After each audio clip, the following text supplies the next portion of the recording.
Para sa mga mister, makinig po kayo. Alam ko na ayaw mo nang nagbubunga o nagagalit ang asawa mo. Pero tandaan mo, hindi sila magagalit o magbubunga ng walang dahilan. Kaya kung nagagalit ang misis mo, ganito. Step back. Alamin mo kung ano ang ikinakagalit niya. Magtanong ng maayos at mahinahon.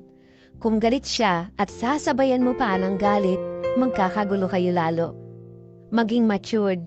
Tandaan mo, ikaw ang lalaki. Ikaw ang leader ng pamilya. Kung ano ang example ng pag-uugali mo, yun din ang magiging pag-uugali na matututunan ng buong pamilya mo. So kung magaspang ka, asahan mo na magiging magaspang din sila sa'yo. Be the example of patience. Ang tunay na lalaki, mahaba ang pasensya.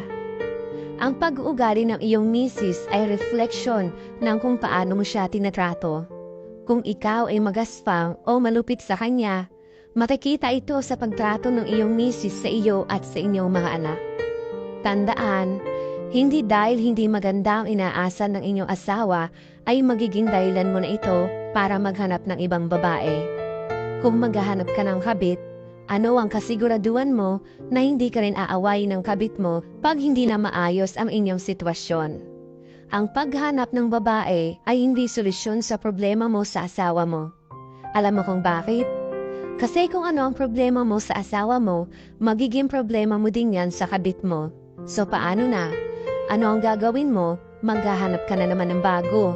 Sinong niloko mo? Sarili mo. Di ba?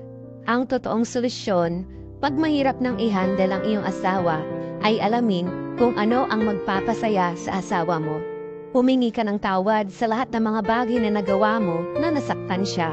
Kung hindi mo aayusin ang problema mo sa iyong asawa at maghahanap ka lang ng kapalit nang hindi binabago ang iyong pag-uugali, uulit at uulit lang ang problema mo para ka lang kumuha ng bato na paulit-ulit mong ipinupukpok sa ulo mo.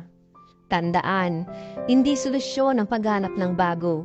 Ang totoong solusyon ay mag-matured at gawin ang tama para sa pamilya mo.